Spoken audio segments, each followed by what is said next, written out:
আল্লাহর নবীর একজন সাহাবী উসমান রাদিয়াল্লাহু তাআলা আনহু যখন কোন কবরকে দেখতেন কিংবা কবরের পাঞ্জর দিয়ে যখন হেঁটে যেতেন, এত কাঁদতেন কবরকে দেখে, এত কাঁদতেন কবরকে দেখে, এত কাঁদতেন কবরকে দেখে, চোখের পানি ঝরতে ঝরতে ঝরতে সমস্ত দাড়ি ভিজে যেত, এত কাঁদতেন। একজন সাহাবী জিজ্ঞাসা করলেন, আগো উসমান, আল্লাহ তাবারক ওয়া তাআলার নবী জান্নাতের বয়ান করেন আপনি শুনেন, জাহান্নামের বয়ান করেন আপনি শুনেন, কিয়ামতের বয়ান করেন আপনি শুনেন, কিন্তু আপনি জাহান্নামের কথা শুনে কিয়ামতের কথা শুনে অত কান্দেন না যত কান্দন আপনি কবরকে দেখে কান্দেন, ব্যাপারটা কি? রে আমার ভাইরা মায়েরা খালারা শুনে নেন।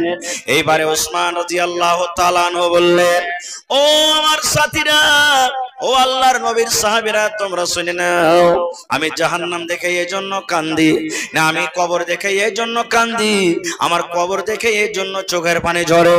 হযরত ওসমান বলেন, সাথী রে, আল্লাহর নবী বলেছেন মানুষের যখন রূহটা বের হয়ে যাবে, মানুষের যখন জানটা কবজ হয়ে যাবে, যখন লোকজন গ্রামের লোকেরা তাকে জানাজা পড়িয়ে তখন যখন কবরের ভিতর করবে, এবার কবরে দফন করে যখন বাড়ির দিকে রওনা হয়ে যাবে, আল্লাহর নবী বলেছেন তার কবরে ফেরেশতা আসবেন, তাকে প্রশ্ন করবেন, তিনখানা প্রশ্ন কবরের মধ্যে করা হবে। হযরত ওসমান বলেন, এরে আল্লাহর বান্দারা, আল্লাহ রাসূল বলেছেন ওসমান, মানুষের মৃত্যুর পর সর্বপ্রথম জায়গা, সর্বপ্রথম কবর হবে, সর্বপ্রথম থাকার জায়গা হবে কবর। আল্লাহ রাসূল বলেন, ওসমান, কবরের পরীক্ষাতে যারা পাস করে যাবে তারা কিয়ামতে পাস করে যাবে, তারা পুলসিরাত পাস করে যাবে, তারা জাহান্নামের আগুন থেকে বেঁচে যাবে গো ওসমান। কিন্তু যারা কবরের পরীক্ষাতে পাস করতে পারবে না, তারা কোনো জায়গাতে পাস করতে পারবে না। এই জন্য হযরত ওসমান বলেন, আমি কবরকে দেখে কান্দি। শুধু কান্দি নয়, আল্লাহর নবী একটা দোয়া শিখিয়ে দিয়েছেন। ও আমার ভাইরা, ও আমার মায়েরা খালারা শুনেন, দয়ার রাসূল একটা দোয়া শিখিয়ে দিয়েছেন। যদি আপনি মাগরিবের নামাজের পর এই দোয়াটাকে 3 বার যদি আপনি পড়িতে পারেন, এই মতো ফজরের নামাজের পর যদি দোয়াটাকে আপনি 3 বার পড়িতে পারেন, আল্লাহ রাসূল বলেছেন মাগরিবের নামাজ তোমার পড়া হয়ে গেল। তুমি যে জায়গাতে নামাজ পড়ো ওই জায়গাতে বসে বসে যদি তুমি 3 বার পড়িতে পারো রে উম্মত, কিংবা তুমি রাস্তা দিয়ে হাঁটছো, নামাজ পড়ে তুমি বাড়ির দিকে রওনা হয়েছো, তুমি 3 বার যদি তুমি এই দোয়াটাকে পড়িতে পারো, এই মতো ফজরের নামাজের পর আল্লাহ রাসূল বলেছেন 3 বার যদি তুমি দোয়াটা পড়িতে পারো, তাহলে রাসূল বলেছেন এই দোয়াটা আপনি যখন পড়ে ছেড়ে দিলেন, এবার ফেরেশতারা আপনার জন্য কি করবেন? এবার যে দোয়াটা পড়লেন, যার ভয়ে পড়লেন, তারা আপনার জন্য আল্লাহর দরবারে কি পড়বেন দেখেন। আল্লাহ রাসূল বলেছেন, আল্লাহুম্মা ইন্নী আউযু বিকা মিন আযাবিল কবরি, আল্লাহুম্মা ইন্নী আউযু বিকা মিন আযাবিল কবরি, আল্লাহুম্মা ইন্নী আউযু বিকা মিন আযাবিল কবরি। আল্লাহ রাসূল বলেছেন যদি 3 বার এই দোয়াটাকে তুমি পড়ো, এই দোয়াটার মানে আল্লাহ যেদিন আমি মরে যাব, যেদিন মালাকুল মউত আমার জান কবজ করে নেবে আল্লাহজি, যেদিন আমাকে আমার লোকজনেরা, আমার গ্রামের লোকেরা, আমার আত্মীয়রা আমাকে কবরের মধ্যে রেখে আসবে, আল্লাহ সেদিন তুমি কবর আযাব থেকে আমাকে বাঁচিয়ে নিও, আল্লাহ কবরের শাস্তি থেকে তুমি বাঁচিয়ে নিও, আল্লাহ কবরের কষ্ট থেকে আল্লাহ তুমি বাঁচিয়ে নিও। যদি আপনি মাগরিবের নামাজের পর দোয়াটাকে 3 বার পড়েন, তাহলে আল্লাহ তাবারক ওয়া তাআলার আদেশে এবার কবরের মুখ ফুটে যাবে। কবর আল্লাহকে বলবেন, মাবুদ, ওই রাঘবপুরের অমুক বান্দা বান্দি আল্লাহ আমার কাছ থেকে বাঁচতে চেয়েছে, আমার শাস্তি থেকে আল্লাহ বাঁচতে চেয়েছে, আল্লাহ আমি কবর তোমার দরবারে সুপারিশ করি রব্বুল আলামিন, এই বান্দা কিংবা বান্দি যখন মারা যাবে আর আমার ভিতরে যখন আসবে, আল্লাহ দয়া করে জীবনের গুনাহকে মাফ করে আল্লাহ তুমি আমার শাস্তি থেকে তুমি তাকে বাঁচিয়ে নিও। নারে তাকবীর। কবর সুপারিশ করবে, আল্লাহ এই লোকটা যখন মরবে দয়া করে তুমি তাকে আমার শাস্তি থেকে বাঁচিয়ে নিও। কবর বলবেন ভাই আমার। তাহলে আজকে আমরা মুসলমান মাটি দিতে যাচ্ছি, মাকে মাটি দিতে গেলাম, বাপকে গেলাম, গ্রামের লোককে গেলাম, অমুক তুমুককে গেলাম, একটা বাপ দাদার রেশমের আওয়াজ আমরা আদায় করতে যাচ্ছি।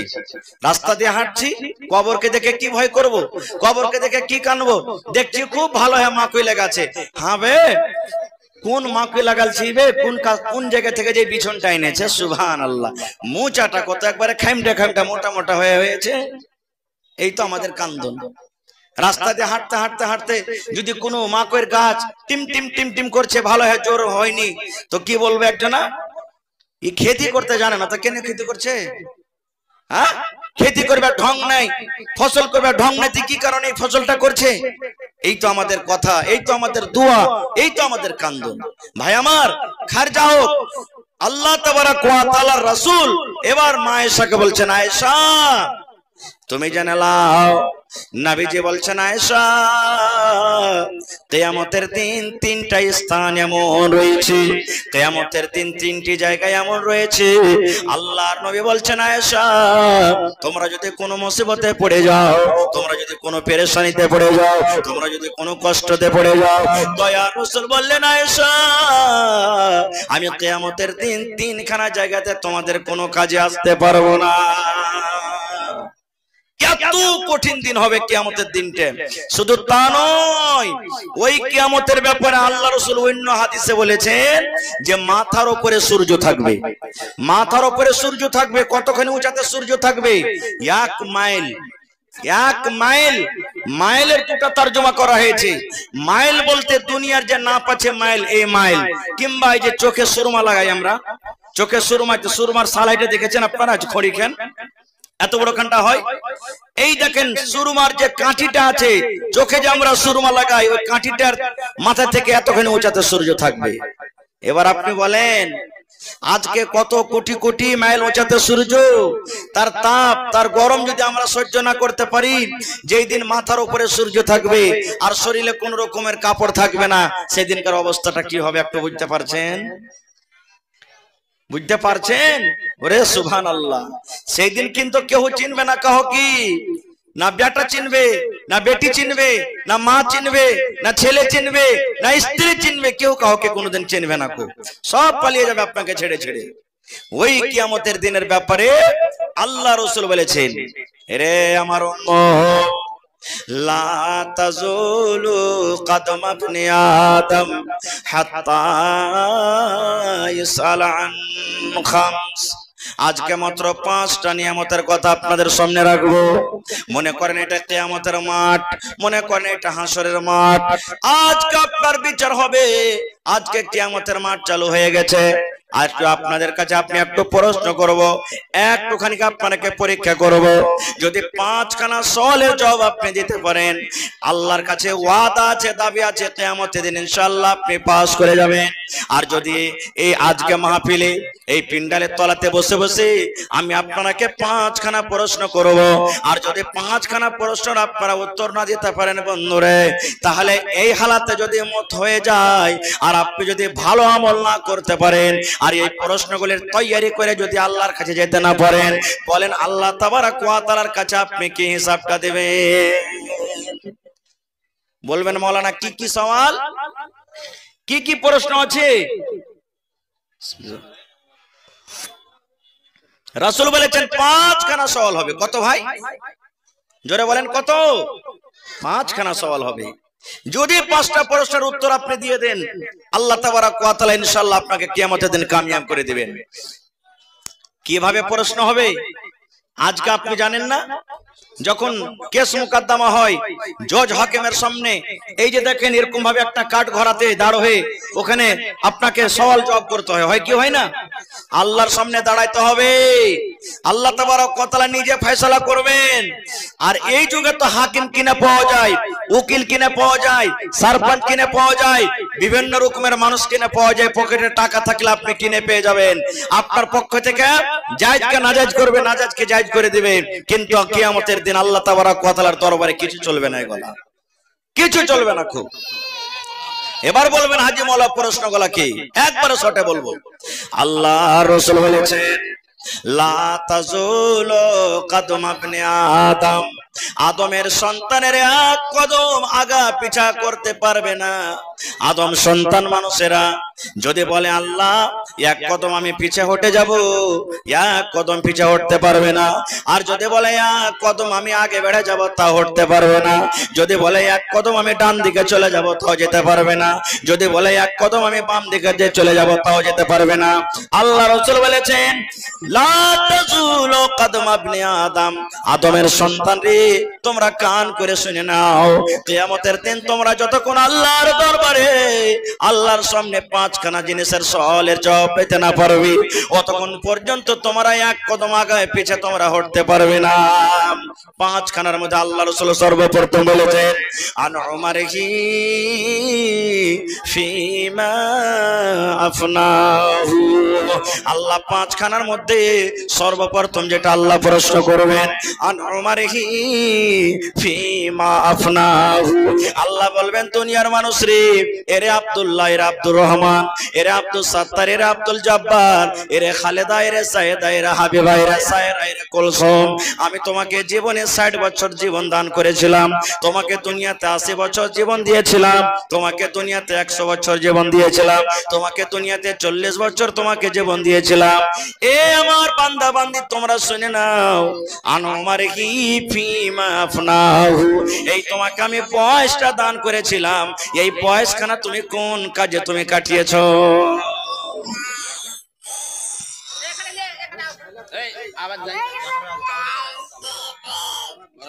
এদিকে পাশে দিকে লেছেন, ওখানে দেখেন। হ্যালো, একটা ছোট বাচ্চা কার হারিয়ে গেছে, স্টেজে মজুদ আছে। বাচ্চাটাকে আপনারা দেখতে পাচ্ছেন। যার বাচ্চা হবে বড়াই মেহরবানি, যত জলদি হবে তাড়াতাড়ি করে নিয়ে চলে যান। এখানে দিক্কত হচ্ছে আর স্টেজের মানুষের এখানে পেরেশানি বাড়াচ্ছে।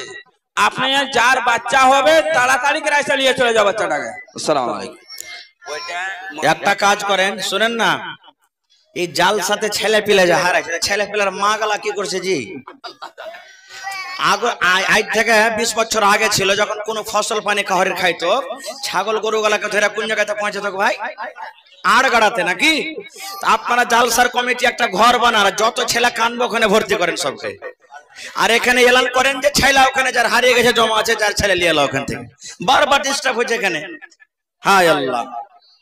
তো আল্লাহ তাবারাক ওয়া তাআলা কিয়ামতের দিন সর্বপ্রথম যেটা মানুষকে প্রশ্ন করবে, সেটা মানুষের বয়স সম্পর্কে। এই বান্দা, আমি 80 বছর 100 বছর বয়স দিয়েছিলাম, বাস 2 মিনিট, বাস আর 2 মিনিট সময় নেব। আল্লাহ তাবারাক ওয়া তাআলা বলবেন, বান্দা 100 বছর সময় দিয়েছিলাম, এই জীবনের হিসাবটা তুমি দিয়ে দাও। আচ্ছা বলেন তো ভাই, আমরা গোটা জীবনের হিসাবটা দিতে পারবো কি আল্লাহর সামনে? পারবো? আরে গোটা জীবন দূরে যাক, আজ কয় তারিখ হলো? জোরে বলেন, কয় তারিখ হলো আজ? আজ অক্টোবর মাসের 30 তারিখ। যদি আপনি আমাকে বলেন, আপনাকে আমি যদি বলি, ভাই 1 তারিখ থেকে নিয়ে 30 দিনকার হিসাবটা দেন তো, আপনি কয়েকটা নামাজ পড়লেন, কয়েকটা ছাড়লেন, কাকে মারলেন, কাকে গাল দিলেন, বিবিকে কতটুকু আদর করলেন, কতটি জায়েজ কামালেন, কতটি নাজায়েজ করলেন, কোন জায়গাতে গেলেন, কোন জায়গাতে না গেলেন, পারবেন দিতে? যদি 30 দিনকার হিসাব দিতে না পারেন, তো জীবনের হিসাবটা দিতে পারবো কিয়ামতের দিন? জীবনের হিসাব দিতে পারবো? একটু জোরে বলেন, পারবো? তাহলে এই পরীক্ষাতে কিয়ামতের দিন এই হিসাবটা তো আমরা 5টার মধ্যে ফেল করব না, পাস করব? বলেন তো। আহা, একটা উদাহরণ নেন। কাউসার মাস্টার আর আব্বা ইন্তেকাল করেছে, সুবহানাল্লাহ। মিরকাহা থেকে কাউসার মাস্টার দান করেছেন। আর একটা ঘটনা বলি, একটা 80 বছরকার একটা বুড়া মানুষ হসপিটালে গেছেন। হঠাৎ করে শ্বাস নিতে তার অসুবিধা, অক্সিজেনের দরকার, ওকে আইসিইউতে ভর্তি করেছে। 24 ঘন্টা পর ওকে বের করছে, ওর ভাউচার বললো কত? 14,000 টাকা। 14 ঘন্টা পর। এবার ধরেন যে সন্ধ্যাবেলাতে ঢুকালছে, সকাল 7টাতে ওকে বের করছে। এবার ডাক্তার সাহেব বলছেন যে, বাবাজি আপনার এই যে 12-14 ঘন্টা আমার হসপিটালে থাকলেন, আপনার শ্বাসের প্রবলেম ছিল, এখন আল্লাহ দিয়েছে, আল্লাহর রহমতে ভালো হয়ে গেছেন, আপনাকে ওষুধ দিলাম, ওষুধ চালান, আর আপনি যে আমার কাছে থাকলেন এর চার্জ 14,000 টাকা হলো, আপনি দিয়ে দেন। যেমন কথাটা শোনা, 80 বছরকার বুড়া জোর করে একবারে সিস্টেম মেরে কাঁদতে শুরু করেছে। ডাক্তার সাহেব বলছেন, বাবাজি আপনি কি গরিব মানুষ, টাকা আপনি দিতে পারবেন না বলে কাঁদছেন? বলছেন, না রে বাবা না, গরিব আমি নই, আল্লাহ আমাকে মাল দিয়েছে, সম্পদ দিয়েছে, আমি টাকা আদায় করতে পারবো। ডাক্তার বলছেন, তাহলে বাবাজি কেন আপনি কাঁদছেন? রে সুবহানাল্লাহ, এইবারে ওই লোকটা বলছেন, ও ডাক্তার সাহেব, এই জন্য আমি কান্দি। আজকে আপনার হসপিটালে 10 ঘন্টা 12 ঘন্টা আমি থাকলাম, আমার শ্বাস নিতে অসুবিধা হচ্ছিল।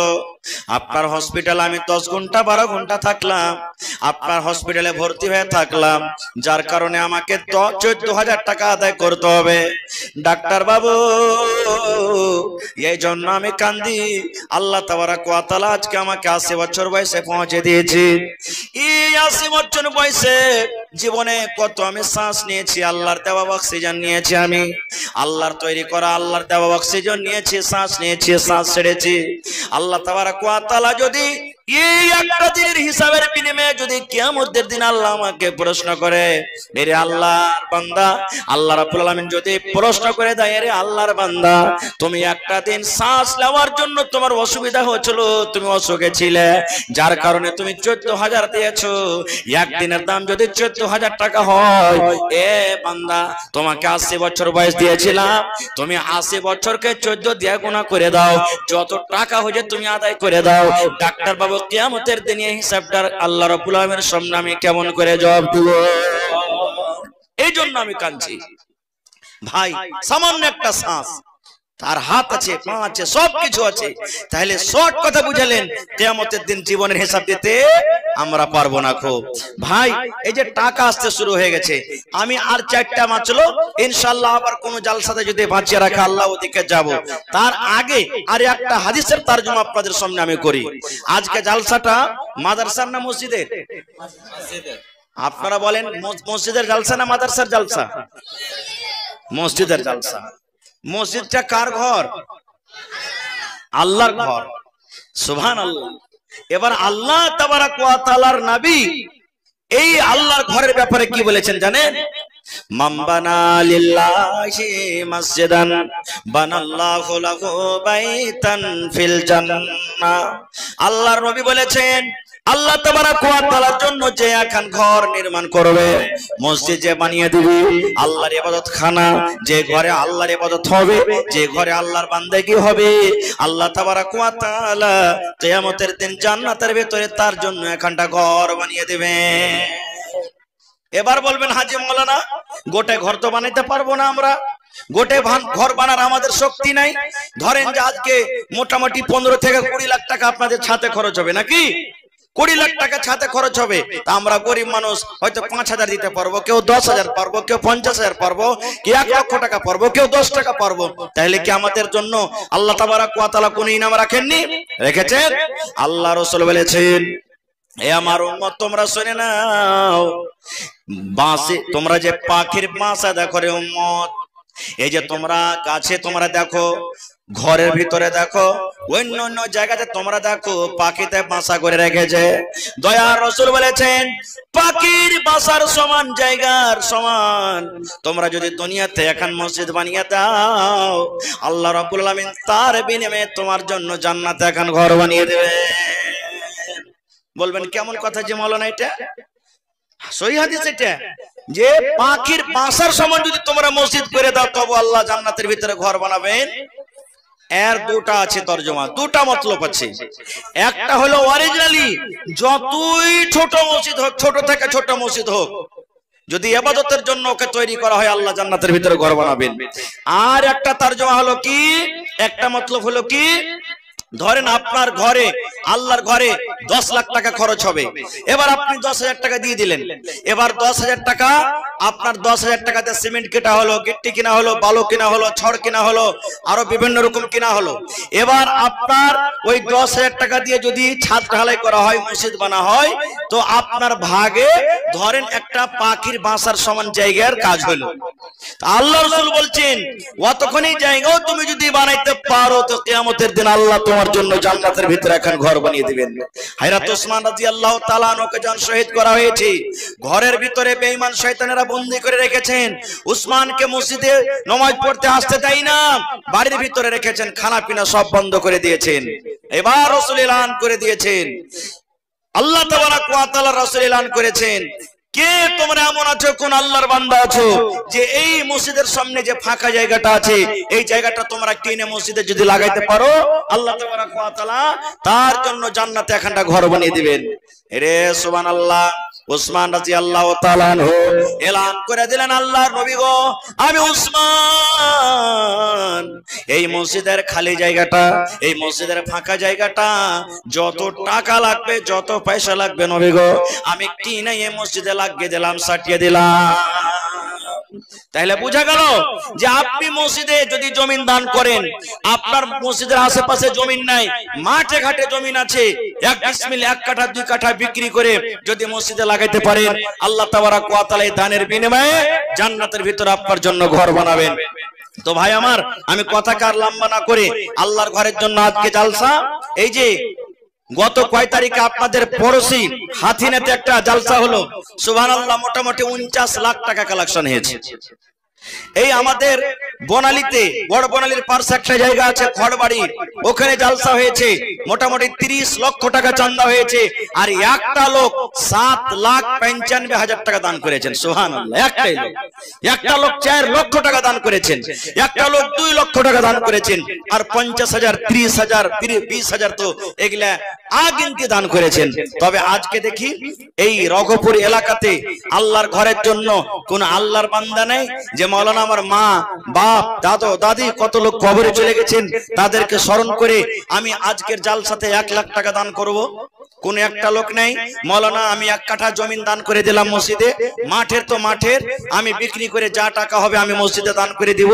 কোন আল্লাহর বান্দা নাই একটা লোক 50,000 টাকা দিব, কোন আল্লাহর বান্দা এরকম নাই মাওলানা 10 কুইন্টাল রডে যা টাকা লাগবে আমি দিয়ে দিব।